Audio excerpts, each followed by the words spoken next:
Have you guys ever had that feeling na iniisip nyo pa lang na mag-travel going to a particular place or kino-consider nyo itong purchase na to, tapos pagpunta ninyo sa social media or pagpasok nyo ng Google, yung ads na ipapakita sa inyo is actually all about yung game plan that you have in mind. I might have an answer for you. Parang nakikinig yung mga platforms.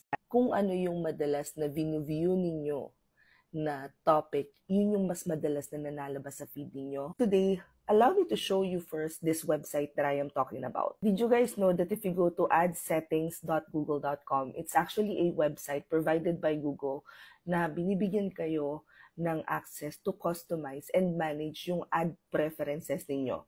It gives you full control over the ads na makikita ninyo sa lahat ng platforms na handled by Google, kagaya ng Google Search, YouTube, and other websites that are part of Google's advertising network. If you go to adsettings.google.com, you can view and edit your ad settings, including the type of ads that you prefer to see sa social media account or perhaps Facebook, ganyan.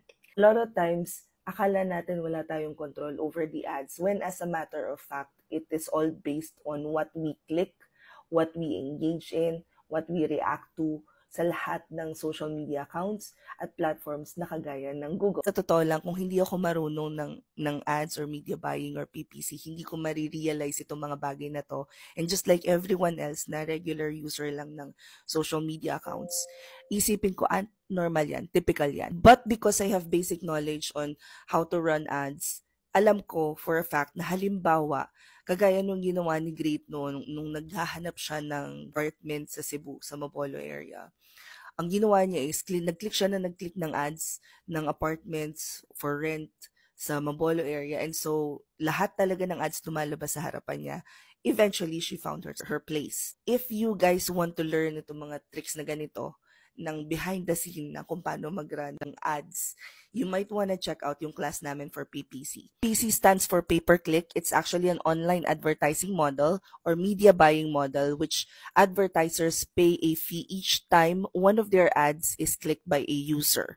It's commonly associated with search engine advertising where advertisers bid on keywords relevant to their target audience. Now, the way that PPC works is, number one, advertisers create ads. And then meron ding tinatawag na ad auction. May tinatawag na keyword targeting. Merong cost per click or CPC bidding. May ad placement and display.